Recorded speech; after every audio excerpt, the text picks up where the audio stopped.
أعوذ بالله من الشيطان الرجيم.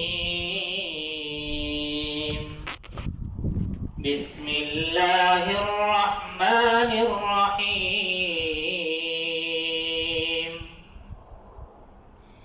أرأيت الذي يكذب بالدين فذلك الذي يدع اليتيم ولا يحض على طعام المسكين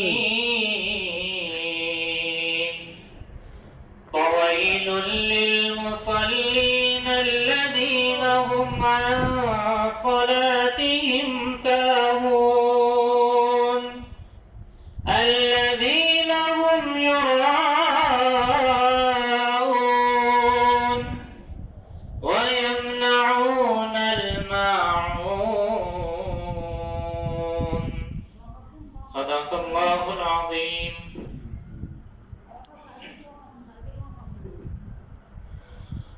الحمد لله رب العالمين والصلاة والسلام على سيد الأنبياء والمرسلين. أما بعد أعوذ بالله من الشيطان الرجيم. بسم الله الرحمن الرحيم.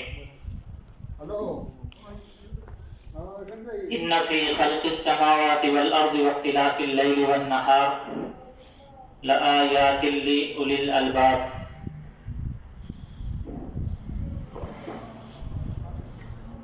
سب سے پہلے آپ سب دوستوں کا شکریہ جو آپ تشریف لائے ہیں، اور یہ یقیناً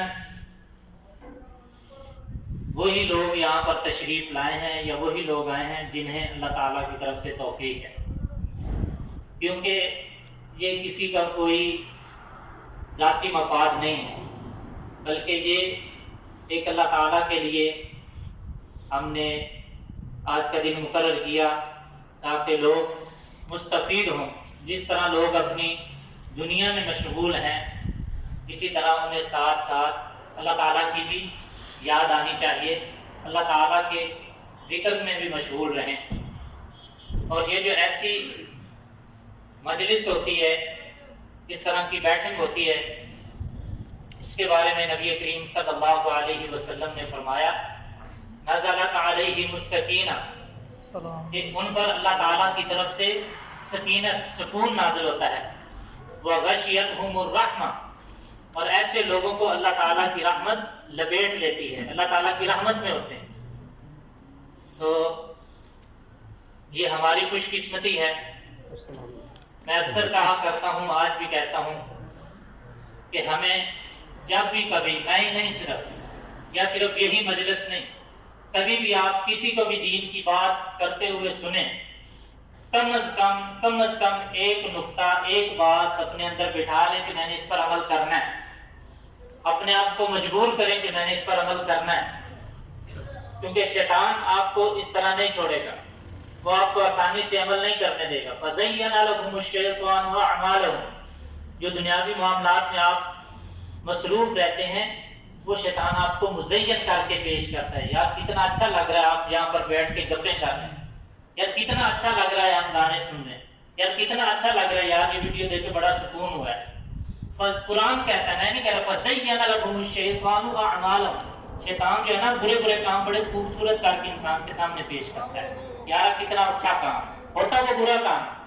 اس لیے اپنے آپ کو اس بات پر ایگری کریں کہ ہم نے جب بھی کبھی کسی اسلامی محفل میں بیٹھنا ہے، کوئی اسلامی قرآن اور حدیث کی بات سننی ہے، کم از کم کوشش تو کریں کہ ساری باتوں پر، لیکن کم از کم کسی ایک بات پر اپنے آپ کو مجبور کیا کریں.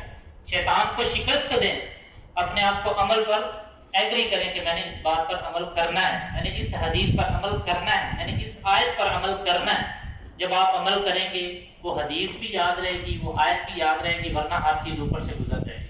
ابھی آپ سنیں گے پر جا کے بھول جائیں گے، لیکن جب آپ ایگری کریں گے کہ میں نے اس پر عمل کرنا ہے، وہ آپ کو ساری زندگی نہیں بھولے گی. آپ کو یاد ہوگا ایک منٹ سیکنڈ فلاں جگہ پر اتنے بج کر اتنے منٹ پر نماز جمعہ کے بعد فلاں مولوی صاحب، فلاں قاری صاحب سے سنا تھا مسئلہ، آج بھی میرے ذہن میں، آج بھی میں اس پر عمل کرتا ہوں.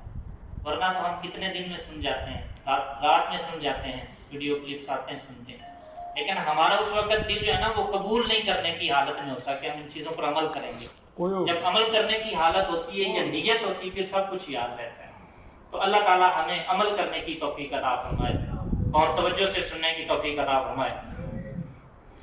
تو جو قرآن مجید کی آیت کریمہ میں نے آپ کے سامنے تلاوت کی ہے سورہ آل عمران کی، اس میں اللہ تعالیٰ فرماتے ہیں اِنَّ فِي خَلْقِ السَّمَاوَاتِ وَالْأَرْضِ، بے شک یہ جو آسمان اور زمین اللہ تعالیٰ نے پیدا کیا ہے نا، تو اس میں کیا ہے وَاخْتِلَافِ اللَّيْلِ وَالنَّهَارِ، اور رات اور دن کے آنے جانے کا جو اختلاف ہے، رات آتی ہے دن چلے جاتا ہے، دن آتا ہے رات چلے جاتی ہے، اس کے جو اختلاف ہیں آنے جانے میں کیا ہے لآیات لأولی الالباب، اس میں نشانیاں ہیں عقل والوں کے لیے. کس چیز کی نشانیاں ہیں؟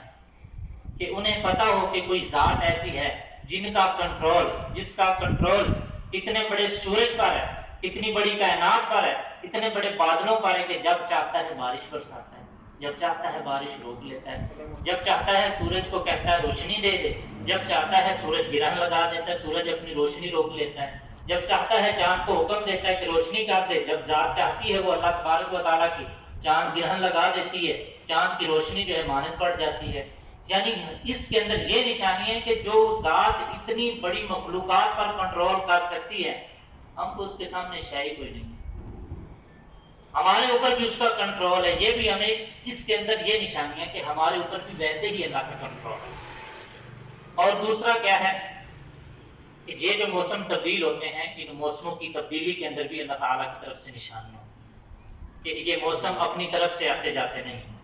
یہ جو موسم شروع ہوا ہے یہ سردی کا موسم ہے. سردی کا موسم، یہ موسم کیوں آیا ہے، کس وجہ سے آیا، اس کی کیا وجہ ہے؟ نبی کریم حضرت محمد صلی اللہ علیہ وآلہ وسلم کے پیارے صحابی حضرت ابو ہریرہ رضی اللہ تعالیٰ عنہ بیان کرتے ہیں کہ نبی اکرم صلی اللہ علیہ وآلہ وسلم نے فرمایا جب نبی کریم صلی اللہ علیہ وآلہ وسلم کا نام لیا جائے تو درود پڑھا کریں صلی اللہ علیہ وسلم. آپ اسلام نے فرمایا البخیل من ذکرت عنده فلم یصلی علیہ، سب سے بندہ بڑا بخیل وہ ہے جس کے سامنے میرا نام لیا جائے اور وہ مجھ پر درود نہ پڑھے. تو حضرت محمد صلی اللہ علیہ وآلہ وسلم نے فرمایا کہ جہنم اتنی خطرناک ہے، جہنم، اس نے اللہ تعالیٰ سے شکایت کی کہ اللہ میرا بعض حصے کو کھا رہا ہے. یعنی جہنم اتنی ہولناک اور خطرناک ہے کہ وہ اپنے آپ کو کھا رہی ہے. آج بھی ہمارے معاشرے میں جب کوئی آپس میں رشتہ داروں خاندانوں میں دشمنی آتی ہے نا تو ہم کہتے ہیں یہ جد کھانے، یعنی یہ آپس میں ایک دوسرے کو کھا رہے ہیں، اتنے خطرناک لوگ. یعنی جہنم اتنی خطرناک ہے، اس نے اللہ سے شکایت کی کہ اللہ میں ایک آپس میں کھا رہی ہوں، میرا بعض حصے کو کاٹ رہا ہے، تو مجھے سانس لینے کی اجازت ہو تاکہ میری جو بھاپ ہے، میری جو گرمائش ہے، میری جو گرمی ہے وہ بھی کچھ باہر نکلے. تو اللہ تعالیٰ نے پھر جہنم کو اجازت دے دی. فَأَذِنَ لَهَا بِنَفْسٍ، اللہ تعالیٰ نے سال میں 2 سانس لینے کی اجازت دی جہنم کو. پھر وہ جب سانس لیتی ہے، باہر کو سانس لیتی ہے تو گرمی شروع ہو جاتی ہے. جہنم کی اتنی گرمائش ہے کہ اس کے سانس سے باہر اتنی گرمی ہو جاتی ہے کہ ہر چیز جلنے لگ جاتی ہے. بغیر ایسیوں کے گزارا نہیں ہوتا، کوئی انسان دھوپ میں کھڑا نہیں ہو سکتا، سڑک پہ کھڑا نہیں ہو سکتا. لیکن تصور کریں کہ اس کے اندر کتنی گرمی ہوگی اور کتنی زہریلی آگ ہوگی.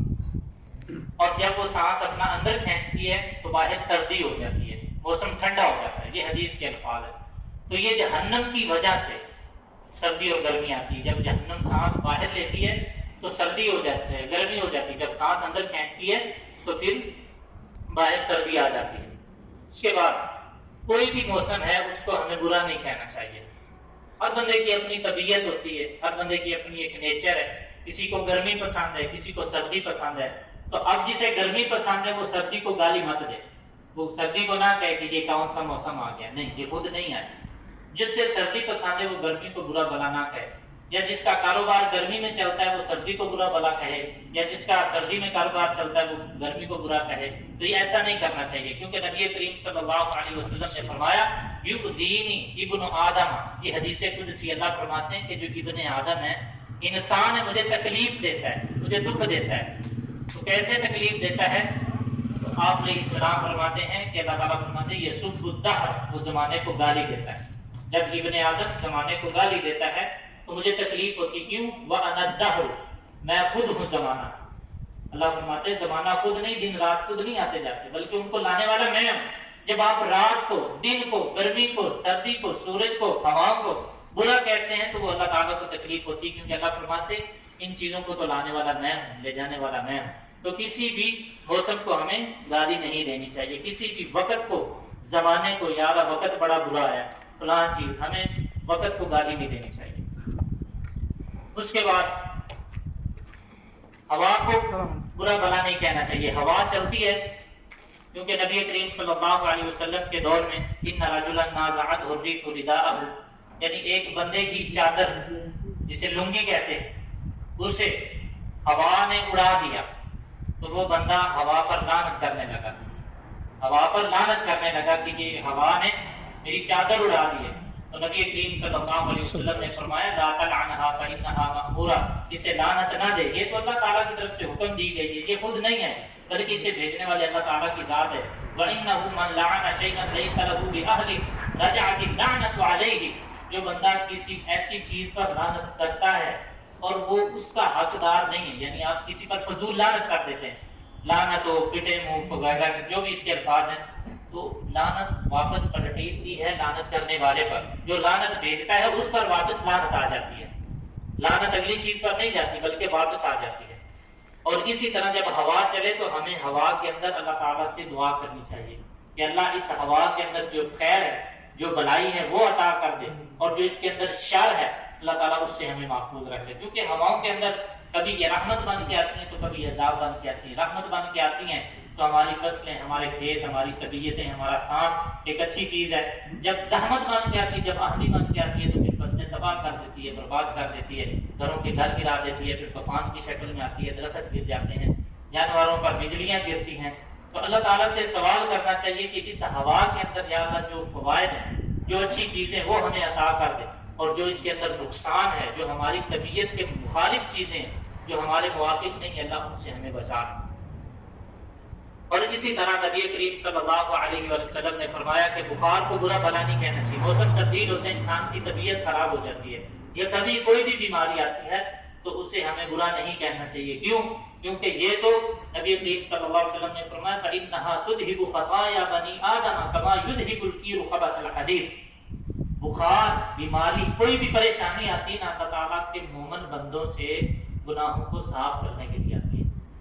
اللہ فرماتا ہے کہ میں اپنے بندوں کو چلو دنیا میں ہی ان کے گناہوں کی سزا دے لوں، کیونکہ جہنم کی، قیامت کے دن کی جو سزا ہے وہ بہت سخت ہوگی، میرے بندے اس سے بچ جائیں۔ حتی شوکا، آپ نے اسلام نے فرمایا کہ حتیٰ کہ کانٹا بھی لگتا ہے، کانٹا بھی لگتا ہے تو اللہ تعالیٰ مومن بندے کو نیکیاں عطا کرتا ہے۔